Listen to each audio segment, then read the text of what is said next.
Et bonjour à tous, on est de retour pour une critique père et fils. Je suis le père. Je suis le fils. Et on se retrouve en 2025. Après 6 ans de non-podcast. Oui, parce que ça fait longtemps qu'on n'a pas fait de podcast. Ouais. Les 3 derniers mois ont été très compliqués. Je te signale qu'on a démarré l'année 2024 en disant que c'était dur. Ouais. Et on a globalement eu une année 2024 compliquée. Ouais. On peut le dire. Ouais. Donc c'est quoi nos résolutions ? C'est d'en faire plus en 2025. Exactement. On est d'accord ? Exactement. Très Et bien. même de probablement lancer une nouvelle chaîne. Ah, tu teases ça. Je tease. C'est vrai qu'on a évoqué, c'est-à-dire qu'on fait de moins en moins de podcasts, du coup on se dit pourquoi on ne ferait pas une deuxième chaîne de podcasts. Pour être sûr on poste à fond. On poste à fond. Bon, très bien, tout ça ne nous dit pas, Quel film on regarde ? De quel film on va parler ? On va parler de Nosferatu, le nouveau film de Robert Eggers. C'est à partir de ce moment-là que je deviens aigri. Que tu deviens aigri. Eggers. J'aime bien sur IMDb, ils ont mis Bram Stoker quand même au scénario, c'est drôle. Donc je vais faire l'histoire tout de suite.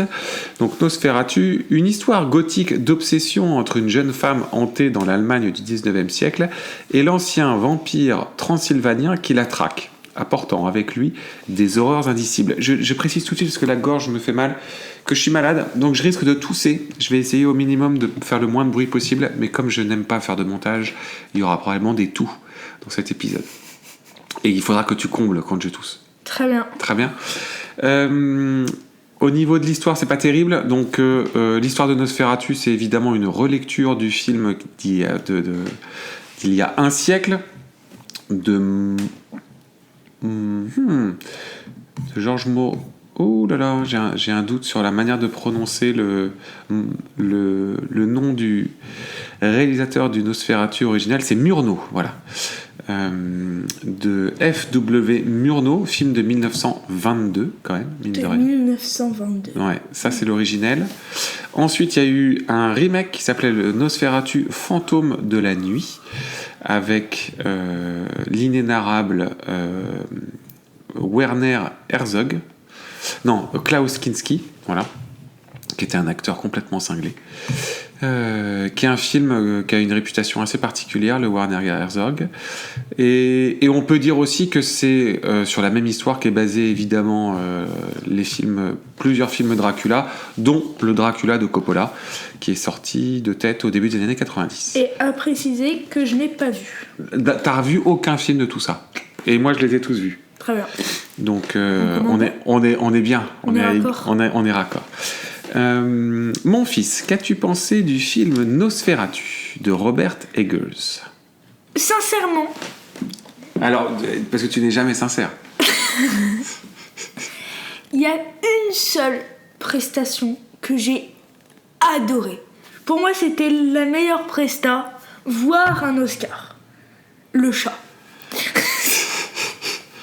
Non, plus sérieusement, je n'ai rien aimé. T'as rien aimé ? Non. Moi, dès le début... non, mais ah c'est bon mon avis. Non, moi, dès le début, j'ai pas accroché. T'as pas accroché à l'univers visuel ? Non. Ah, je pensais que t'avais... ok, d'accord. Je pensais pas que c'était aussi direct. Très bien. Et moi, c'est l'une de mes grosses déceptions de l'année 2024, parce qu'on précise qu'on l'a vu en 2024, on l'a pas vu en 2025. Hein, ça fait déjà une bonne semaine qu'on l'a vu, le film. T'es sûr de ça ? Oui, parce qu'on l'a vu à la fin de l'année. Oui, je suis sûr de moi. On l'a vu. C'est un film qu'on a vu en 2024, c'est sûr. Je suis pas sûr de cette information. Bon, peu importe. Ça restera comme l'une de mes grosses déceptions de l'année 2024. Ouais. C'est un film que j'ai trouvé assez ennuyeux. Oh, c'est clair. Et j'y reviendrai après. Je trouve que c'est un film qui a un gros problème de narration. Et j'expliquerai pourquoi. Et je suis d'autant plus surpris que, à la base, moi j'aime beaucoup. J'aime Robert Eggers, j'adore The Witch, son premier film. J'ai moins accroché sur Lighthouse, qui était une proposition de cinéma qui était très radicale, qui est pas inintéressante, mais que j'ai trouvé assez compliquée. Et moi j'avais bien aimé The Northman. J'avais trouvé ça. C'est-à-dire En fait, visuellement, c'est un film en noir et blanc, mais un noir et blanc comme si ça avait été tourné dans les années 40, sur l'histoire de deux types qui vivent dans un phare qui est le phare le plus éloigné de toute terre connue. Ouais. Et donc c'est à une époque où il faut qu'ils alimentent le phare constamment pour que la lumière apparaisse. Et de tête, je crois qu'ils vont vivre seuls là-dedans, genre 3 mois ou 4 mois, un truc comme ça. Ah oui. Et petit à petit, l'un des deux devient fou. Ok. Voilà. Et toute l'histoire, et t'as une histoire un peu fantastique autour des sirènes aussi avec ce film-là. Bon, bref. C'est un film qui est pas inintéressant, mais qui est assez radical. Pardon. dans son traitement. The Northman, lui, c'est un film de viking qui était, pour le coup, moi j'ai trouvé assez chouette. Ouais. Et c'est un réalisateur qui a toujours des univers visuels vraiment très forts, hyper intéressants. Sauf que là, j'ai trouvé que Nosferatu, moi, je trouve que en fait, il y a un gros problème pour moi au niveau du scénar. Voilà. Est-ce qu'on avance ? On peut avancer. Sur l'histoire. Qu'est-ce que tu as pensé de l'histoire ? Parce que du coup, toi, c'était la première fois que tu voyais Nosferatu. Et donc, non. Parce que l'histoire de Nosferatu, elle est tirée à la fois du film. Donc, c'est une sorte de double adaptation. C'est une réécriture du mythe de Nosferatu, qui est lui-même un film qui est partiellement adapté du roman de Bram Stoker sur Dracula. Donc, c'est à la fois une adaptation de Dracula, mais c'est pas exactement Dracula. Et moi, c'est la deuxième fois que je vois un film de vampire. Ah bon, c'était quoi le premier ? Avec Tom Cruise. Avec Tom Cruise. Ah, Entretien avec un vampire. Entretien avec un vampire, merci. Ok, qui est un très bon film. Qui est un très bon film. Ok, et donc ? Comment j'ai trouvé l'histoire ? Même si ça n'est jamais dit que c'est un vampire. C'est pas non plus, c'est un peu... Oui, mais en fait, c'est plus une créature qu'un vampire. Il est jamais traité comme un vampire. Si, il est traité comme un vampire puisqu'il va boire le sang des animaux. Oui, mais en fait, à partir de ce moment-là, Baba, tu te doutes d'un truc. Oui, mais t'as pas le truc des dents. Si. Non, tu vois pas le truc des dents. Non, parce que t'as même pas les deux. les deux traces dans le cou, etc. La mythologie est pas exactement la même. Mais c'est en soi. Bon, c'est très proche. Vampire. Ça reste très proche. Ok, je te l'accorde. Comment j'ai trouvé l'histoire ? Je la trouve à la fois trop longue et à la fois trop courte. Je trouve qu'à certains moments, rien n'est d'expliqué. Mais littéralement rien. Tu comprends pas ce que veulent faire les personnages.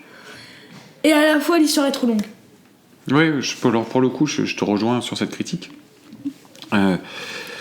Alors, c'est un film qui, je trouve, est bizarrement raconté.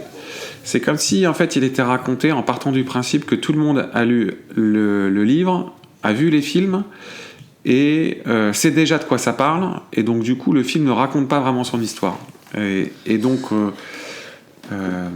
notamment le début est hyper étrange. Le début est super étrange. Le début est super étrange parce qu'en fait... Donc moi je vais le mettre en parallèle, j'ai beaucoup pensé pendant tout le film au Dracula de Coppola, qui est un film que j'adore et que je vénère.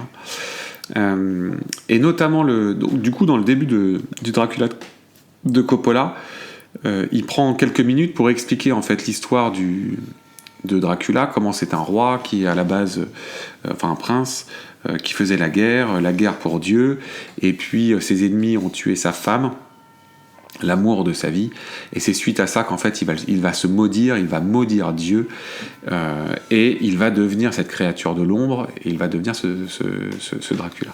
Et en expliquant ce début-là dans le film notamment de Coppola, il permet après de comprendre l'histoire d'amour qu'il va avoir avec la femme du clerc de notaire.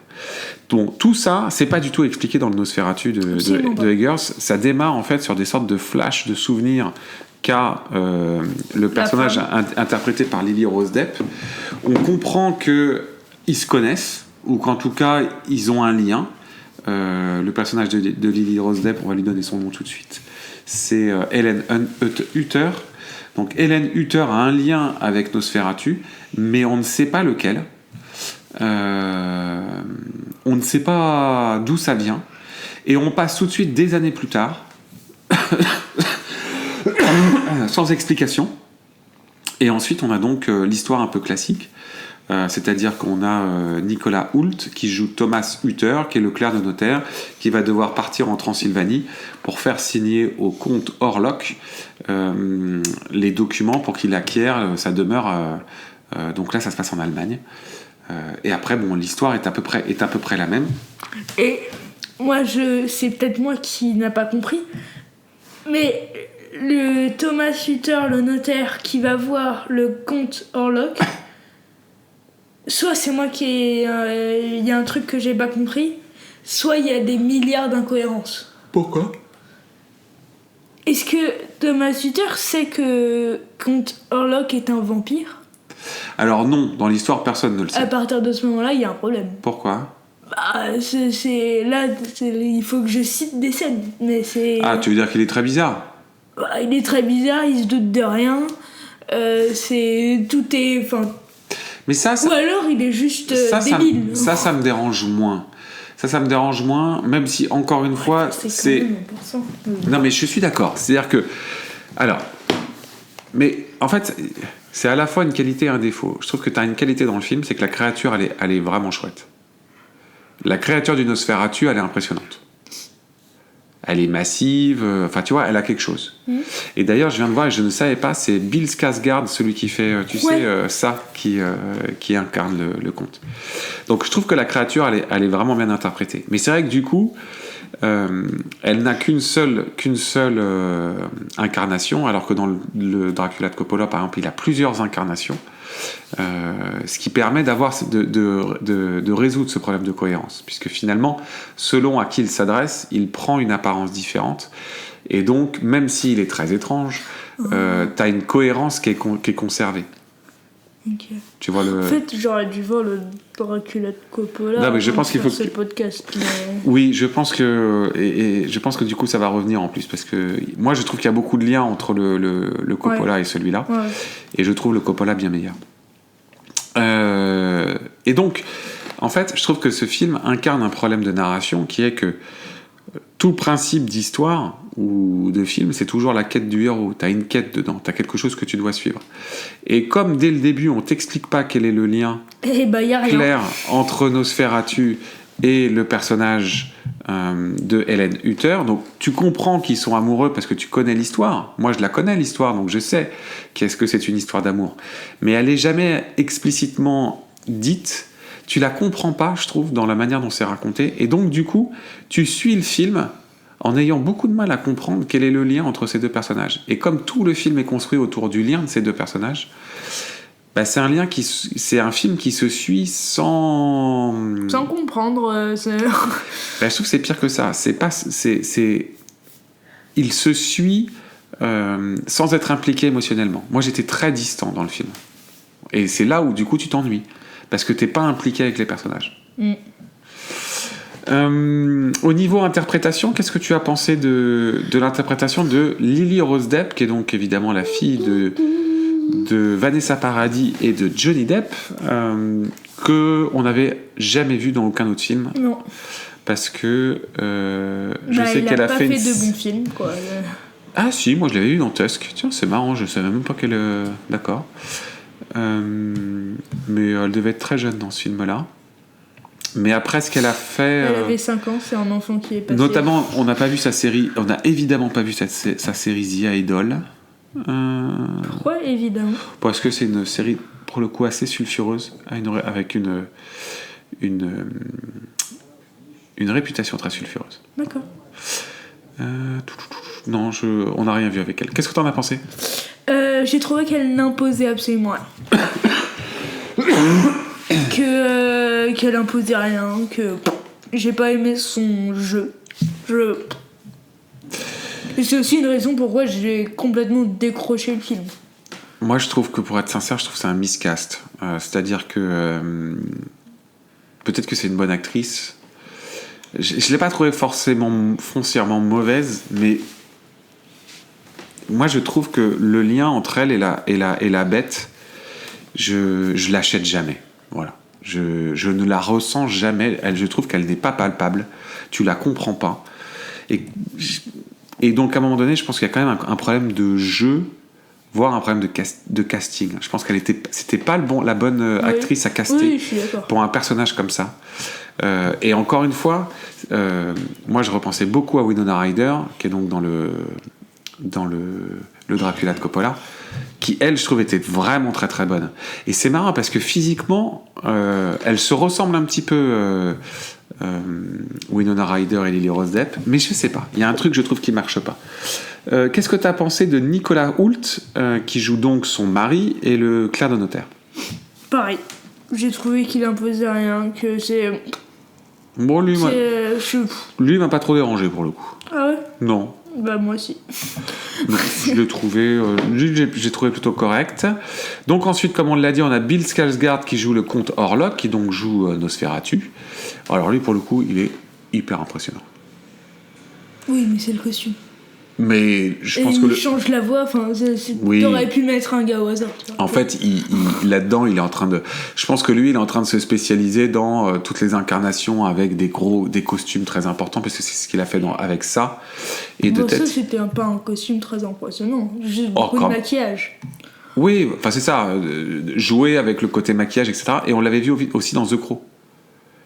La catastrophe The Crow. C'est lui dans The Crow. Eh oui, la catastrophe The Crow, c'est lui. La catastrophe The Crow. Très bien. Ok. Bah c'est bien, t'enchaînes les films, lui, mon gars. Non, parce qu'il a fait un très bon film avant, mais que t'as pas vu, c'est Barbare. Ok. Ouais. Bah... Ça vaut le coup que tu vois Barbare. D'accord. Ensuite, on va passer vite sur non, il y a quand même Willem Dafoe qui joue le professeur Albin Herbart von Franz, qui est une sorte et tu as... En fait, c'est marrant parce que tu as le personnage que qui est incarné par Van Helsing dans le Dracula de Coppola. Et j'ai l'impression qu'il est explosé en deux personnages dans celui-là, qui est le Willem Dafoe, le professeur Albin, donc interprété par Willem Dafoe, et le docteur Willem Siever, interprété par Ralph Ineson. J'ai du mal à comprendre pourquoi ils en font deux personnages. Je vois pas trop l'intérêt. Ouais. On a aussi Aaron Taylor-Johnson qui joue Frederick Harding, qui est le meilleur ami de Thomas Hutter, donc le personnage de Nicolas Hoult. Bon, lui il est plutôt pas mal, Aaron Taylor-Johnson, mais bon. Je vois plus qui c'est. C'est le pote riche. C'est le copain riche. On le voit 2 secondes. On le voit 4 scènes. C'est un personnage un peu important quand même. Oui, enfin il a 4 lignes quoi. Parlons de la réal, parce que pour le coup, visuellement, c'est un film qui est... c'est un film qui est visuellement très travaillé. On peut pas lui enlever ça. Toi, t'adhères pas. C'est un film il y a des plans et des scènes qui sont magnifiques. Même si je trouve que les couleurs sont sales. J'ai pas aimé les couleurs du film. T'as pas aimé les couleurs du film. Même si je sais que, bien sûr, tout est fait pour que ce soit sombre. Ça, c'est normal. Je suis complètement d'accord. Mais... j'ai trouvé que les couleurs étaient sales. En fait, c'est un film qui est étonnant parce que c'est un film qui est pensé, à mon avis, il a été pensé comme ça, pour que la nuit, tu aies le sentiment que le film est en noir et blanc alors qu'il est en couleur. Il est construit... Mais c'est pas forcément ça que je dis. Oui, non, mais je te dis pas ça. Ah oui, d'accord, okay. Mais du coup, il est éclairé et fait d'une manière qui fait que la nuit, il est comme en noir et blanc, alors qu'il est en couleur. Et les rares scènes de jour... les couleurs apparaissent et du coup ça fait très bizarre, même si c'est des couleurs assez ternes. C'est quand même assez comment dire, c'est un film qui est étrange, bizarre, nul. Non, je trouve que c'est un auteur. Tu sens que c'est un auteur qui il y a une vraie proposition d'incarnation à l'écran. C'est pas quelqu'un c'est quelqu'un qui a son propre style, et qui impose des choix forts dans le film. Et je pense que si d'un point de vue de l'histoire et de l'implication émotionnelle ça avait fonctionné, je pense que ce serait un super film. Mais le problème, c'est que comme tu restes à la porte, enfin moi en tout cas, moi je suis resté à la porte d'un point de vue émotionnel sur ce lien entre ces deux personnages. Moi je suis resté au portail. T'es resté au portail. Tu vois, il y a une petite allée là. Bah, ça peut être magnifique, mais c'est froid. Moi je trouve que c'est un film qui est magnifique, qui a des plans, j'ai encore des plans en tête qui sont vraiment fous, mais ça me laisse froid. C'est un film qui me laisse froid. Ok. Tu veux rajouter quelque chose ? Quel âge ? C'est un film assez violent, hein, pour le coup. IMDb, ils mettent 12 avec avertissement. Ouais, c'est un vrai 12. Moi, je trouve qu'il y a qu'un personnage qui peut être choquant, c'est le monsieur fou, là. Qui se Knock. retrouve à un moment en prison. Ouais, Ouais. Knock. Ouais, c'est un film qui est dur, hein, moi je trouve. Ouais, je dis déconseillé. Moins de 12. Mon fils, est-ce qu'on conseille le film Nosferatu de Robert Eggers ? Eh bien non. Toi, tu le conseilles pas ? Non. Qu'est-ce que tu lui donnes comme note ? Qu'est-ce que je lui donne comme note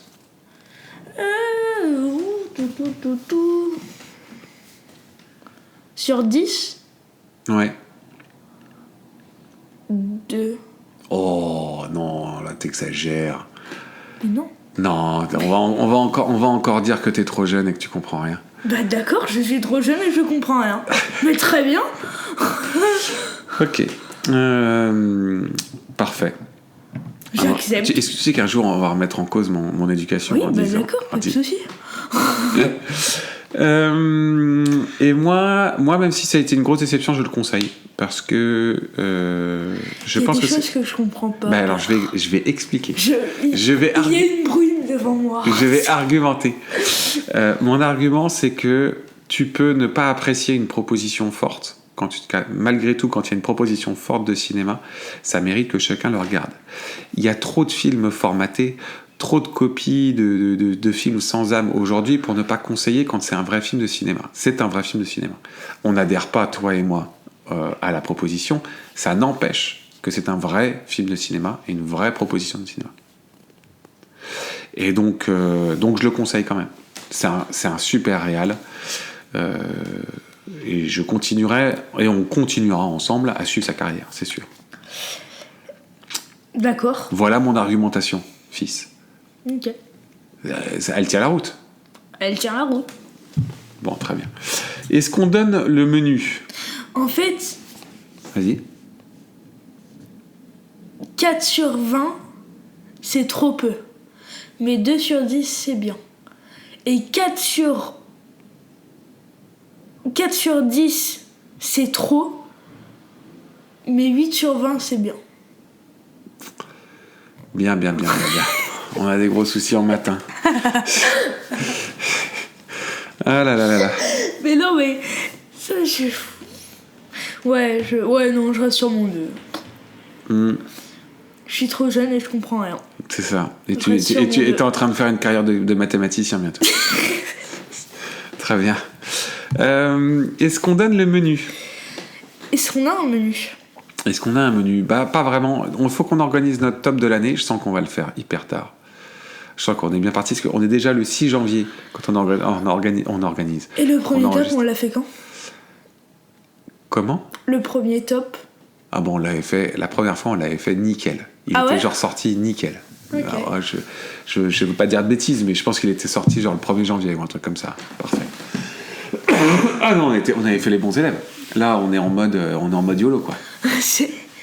Très bien, très bien. Bon, alors on doit faire les tops de l'année 2024. Ouais. On a des films qu'on n'a pas enregistrés, qu'on a Ouais. vus quand même. On a notamment vu Carry-On, le film sur Netflix. Qui est une Qui sorte- était bien en plus, faut qu'on le fasse. avec... je ne saurais pas dire son nom, hein, il a un nom compliqué. L'acteur des Kingsman. Ouais. Tiger Egerton, un truc comme ça. Je Bon, peux sais pas plus. t'aider. On l'a vu, une sorte de copie un peu de... Enfin, il se vend comme une copie de Die Hard, hein, mais c'est pas Die Hard. C'est pas du tout d'ailleurs. C'est clairement pas Die Hard, Mais c'est bien. mais c'est pas mal. On a vu un autre film hein, qu'on n'a pas traité. On a vu Bad Boys. Ouais, mais alors là, très en Ça, retard. ça fait un temps, ouais. Ça, c'était... On l'a vu... ouais, ça c'est très longtemps. Non, il y a un truc qu'on a vu au Cinoche. Ouais. Et... Non, pas au Cinoche. Ah bon C'est bien, on est fort. On est- C'est qu'il était nul dans le et film. on a loupé Conclave. Ouais. On devait absolument faire Conclave. On devait faire Jury numéro 2. Mais juré numéro 2, moi je suis prêt à le faire. Hein. Et je l'ai pas vu. Il y a bien des films que t'as pas vu, que j'ai pas vu et que t'as fait. Ah, on peut faire juré numéro 2, mais dans ce cas-là, c'est toi qui le fais. Moi j'ai beaucoup aimé juré numéro 2. J'ai trouvé ça très bien. Ouais. Je loupe les bons films. Je loupe les beaux films, c'est ça. C'est vrai. Conclave, c'est dommage. Bon, il est encore au Cinoche. Hein. Il est encore au Cinoche ? Ouais. Bon, on se le fait. On se le fait, on va se faire Conclave. Bon, les amis, on va revenir plus fort, plus déterminé que jamais. Avec de meilleurs films. Avec de meilleurs films. On va faire une saison 2025 qui va tout déchirer. Surtout que on approche du 100e, je te signale. On approche du 100e. Et par contre, on n'a pas dit si on changeait la formule ou pas. Bah, on sait pas. On sait pas ? Bah non, on garde ça pour l'épisode bilan. Ouais. Bon, pour l'épisode bilan, on aura peut-être une surprise. On va peut-être faire évoluer un peu notre formule. Du coup, c'est plus une surprise, mais bon. Bah non, parce qu'on sait pas ce qu'on va dire. Voilà. Bon, à bientôt. À bientôt. Allez, ciao. Ciao.